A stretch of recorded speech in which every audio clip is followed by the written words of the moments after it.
I've been drawing since I was a kid. I grew up drawing. I grew up in a household where I'm the oldest of three, and we all drew as kids. My mom encouraged it a lot, and I loved drawing characters out of books. I loved drawing Winnie the Pooh. I loved drawing Smaug out of The Hobbit and stuff, and I kept doing it. But you know, when you're in elementary school, a lot of kids draw, so I didn't think it was anything special. As I got older, I just found that it was something I still really, really loved to do. And what would happen is I would start drawing, and as I would draw, I'd start making sound effects. My mom would be like, "What are you doing?" I'd be like, and I'll be like, "Oh, this is Tyrannosaurus Rex, and these are UFOs, and they're invading the Earth, and Tyrannosaurus Rex is attacking the UFOs, and he's shaking the UFO, and all the aliens are falling on the ground, and these little dinosaurs are eating the aliens." And so that's where the magic began, the magic of Tony D.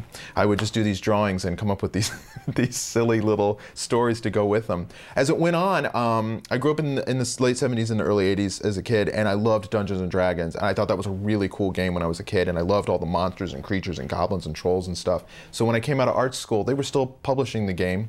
Much to my surprise. I think all those kids who grew up playing Dungeons & Dragons were now like wanting to kind of revisit it. So my first job out of art school was actually re-illustrating a lot of their old books, like their big monster catalog called the Monster Manual. And there I got to draw a lot of goblins and trolls and brownies and stuff. And so it was a real great exercise for me to kind of really roll my sleeves up and get ready to do a lot of the fantasy which would have eventually become the seeds for SPIDERWICK.